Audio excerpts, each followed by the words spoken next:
Salam sejahtera mahasiswa yang berbahagia. Di video kali ini kita akan mendiskusikan terkait integral tentu bersama saya Habibur Rahman Zulfikri, dosen di Departemen Teknik Kimia, Fakultas Teknik Universitas Indonesia.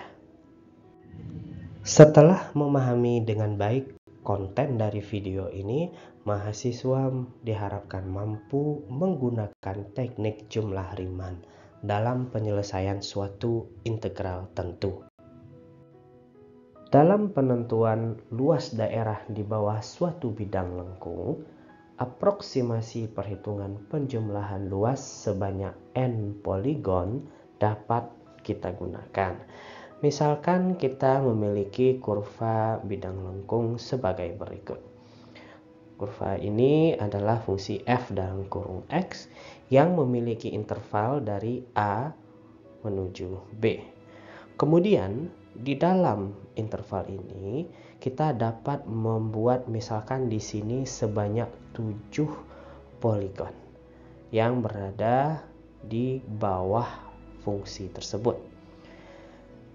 Artinya kita memiliki poligon dengan lebar yang sama, di mana lebarnya adalah b kurang a per n. Ya, dalam hal ini n adalah sebanyak 7 dan koordinat xi itu bisa dinyatakan sebagai a ditambah i dikali b kurang a per n. Ya. Ini adalah koordinat x1, x2 ya sampai dengan x6. Dapat kita nyatakan dengan rumus sebagai berikut. Kemudian tinggi dari poligon tersebut adalah f dalam kurung x1, x2, x3 dan seterusnya. Dalam hal ini kita nyatakan sebagai f dalam kurung xi. Sebenarnya dapat kita lihat ya bahwasanya ada luas yang berlebih yang di cover seperti di poligon ini. Ya, kemudian ada luas yang berkurang ya, artinya luas daerah putih ini 1, 2, 3 itu tidak di cover oleh poligon. Maka di sini ada trade off ya. Sebelah di sini kebanyakan menghitung luas, sementara di sebelah sini sedikit untuk menghitung luasnya. Dalam teknisnya nanti biasanya kita menghitung jumlah poligon tersebut sampai tak hingga jumlahnya. Kita akan menggunakan konsep limit. Nah, dalam hal ini luas poligon itu dinyatakan sebagai tinggi poligon dikali dengan lebar ya. Lebarnya dalam hal ini selalu sama sebesar delta x. Kalau kita masukkan dengan menggunakan notasi sigma, luas total sama dengan penjumlahan luas poligon, dalam hal ini 7 luas poligon, atau penjumlahan dari tinggi poligon dikali dengan lebar. Nah, ini kita tinggal masukkan saja ya nilai fxi-nya, f dalam kurung xi disubstitusi menjadi ini, kemudian delta x kita substitusi menjadi ini, sehingga rumus tersebut menjadi sigma f dalam kurung a plus i dikali b kurang a per n. Ini adalah tinggi dari poligon dikali dengan lebar. Kebetulan lebarnya di sini sama setiap poligonnya, sehingga lebarnya tidak bergantung dari fungsi i. Notasi sigma dalam hal ini sangat kita perlukan karena dengan demikian kita mendapatkan bentuk yang lebih sederhana seperti di ruas kiri persamaan ini. Kalau seandainya kita tidak memiliki bentuk notasi sigma, maka kita menulisnya harus sepanjang ini ya. F daripada x1, f pada x2 ditambah f pada x3 ditambah f pada xn ya, semuanya dijumlahkan dulu kemudian dikali dengan lebar dari poligonnya. Rumusnya menjadi panjang, tidak kompak dalam penglihatannya. Nah, untuk menghindari penjabaran yang panjang ini, maka kita menggunakan notasi sigma. Dalam hal ini diberikan beberapa rumus yang berkaitan dengan bagaimana suatu notasi sigma itu bekerja. Misalkan, ini sigma dari i sama dengan 1 sampai n dari suatu konstanta. Artinya kita menjumlahkan konstanta tersebut sebanyak n kali. Tentunya nilainya adalah sebesar n dikali dengan c. Misalkan kita sekarang memiliki sigma dari i sama dengan 1 menuju n, fungsinya adalah i. Artinya kita menjumlahkan 1 tambah 2 tambah 3 ya, dan ini semua itu sama dengan setengah dikali n plus 1. Ada rumus-rumus lainnya sebagai berikut dan nanti kita akan gunakan dalam penyelesaian suatu integral dengan teknik Riemann. Integral tentu merupakan limit jumlah Riemann. Jika kita sekarang memiliki suatu fungsi yang terdefinisi pada selang tertutup A, B dan di bawahnya terdapat berbagai poligon. Poligon tersebut bisa jadi lebarnya sama atau tidak sama. Kita ambil kasus generalnya ketika lebarnya tidak sama dan kita ambil harga mutlak P adalah lebar poligon yang terbesar.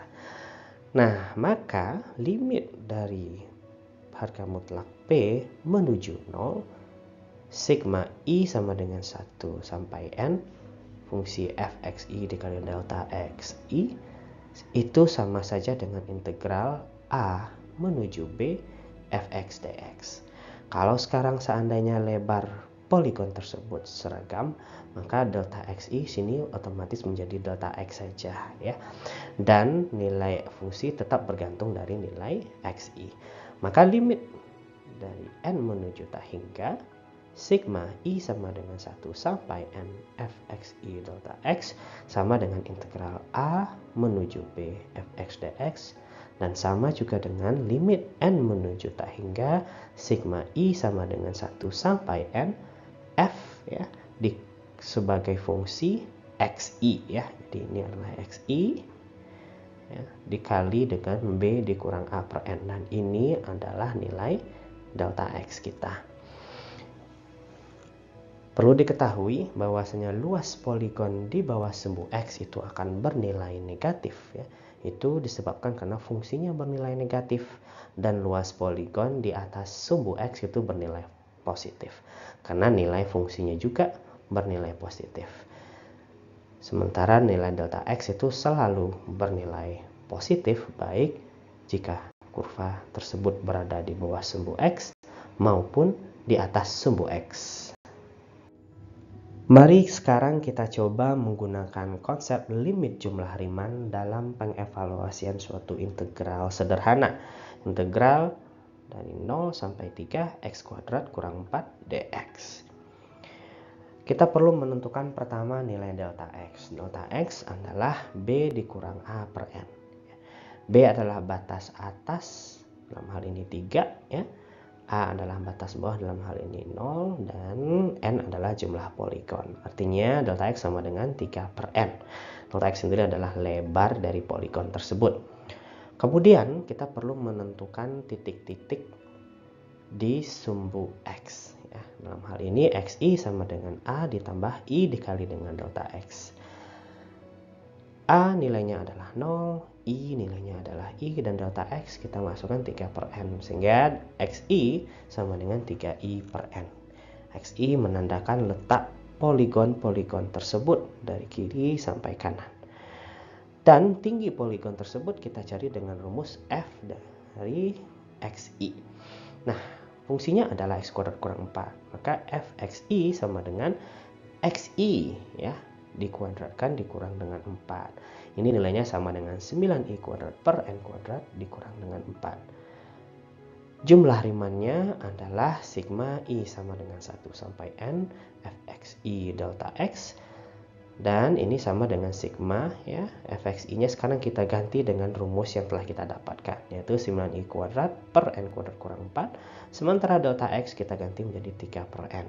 3 per n kita kalikan ke dalam dapat ini, kemudian kita pecah notasi sigma ini menjadi 2 ya. Artinya kita mendapatkan di sini 27 per n pangkat 3 sigma i kuadrat dikurang 12 per n sigma i. Dari halaman sebelumnya kita mengetahui bahwasanya sigma i kuadrat sama dengan 1/6 n dikali n tambah 1 dikali 2n plus 1, dan sigma dari i itu nilainya sama dengan n. Maka dengan demikian sigma ini dapat dinyatakan sebagai suatu fungsi sederhana 9/2 dikali 2 ditambah 3 per n tambah 1 per n kuadrat dikurang dengan 12. Nah, sekarang kita ambil limit ya di saat n menuju tak hingga dari sigma tersebut.